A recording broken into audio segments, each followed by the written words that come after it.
Thank you all for being here. It was a really easy week, no?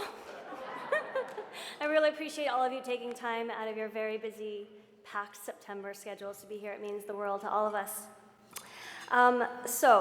7 years ago, I took my kids paddleboarding for the very first time.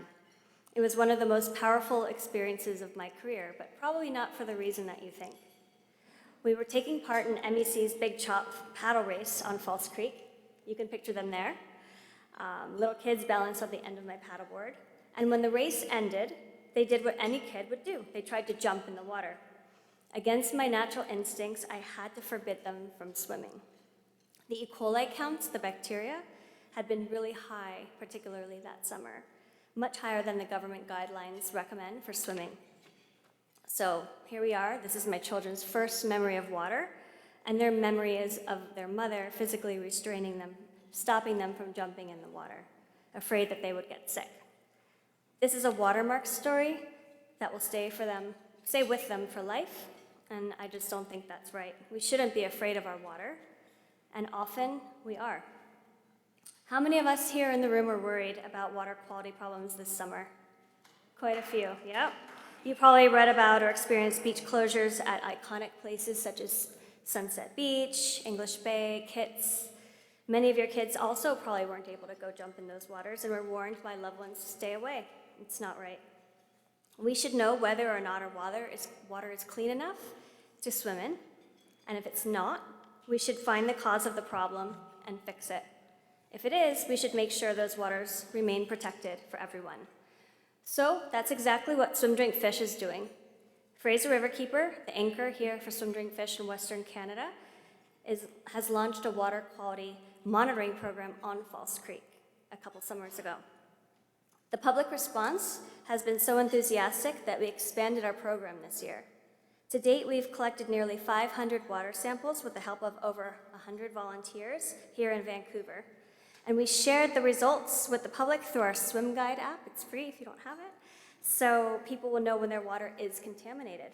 And most importantly, when it's clean enough for swimming.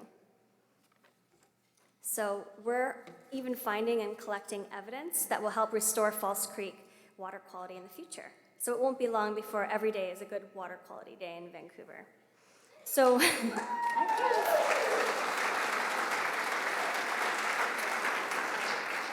So people have been asking us to expand our monitoring work beyond False Creek to places like Crab Park and Trout Lake. Those are two of the only places where residents of East Vancouver can access the city's natural water. And thousands of young people are reconnecting with Vancouver waters and forming a growing network for a swimmable city. And you all are making this possible. So the good folks here at Lush, Dina, Deanna, you're out here somewhere, our amazing supporters, Carolyn and Trisha Beatty at Sitka Foundation, they helped us with the funding to set up our IDEX microbiology laboratory on Granville Island, so thank you so much. Sharzad's team at BBTV and RBC's team, staff, and dozens of other companies and groups have been out with us sampling as citizen scientists. Anna Kay, Alex, you too, you've been there, helping us along the way. And of course, the Petco brothers have been superstar volunteers. We're working closely with Vancouver City Councillor Michael Wiebe and Park Board Commissioner Dave Demers to expand our citizen science monitoring program and bring in real-time sewage spill alert system. And the momentum is building. Our programs are bringing people to the water's edge again.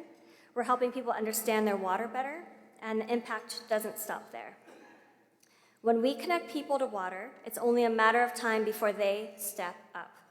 They become leaders who will help to ensure our city is a place where everyone can access the water anywhere without fear of getting sick. And all threats to water are immediately identified and resolved. So citizen science creates leaders, leaders create change. Everyone who joined us in 2018 and all of you here tonight with us right now are the reason that this work is happening in Vancouver.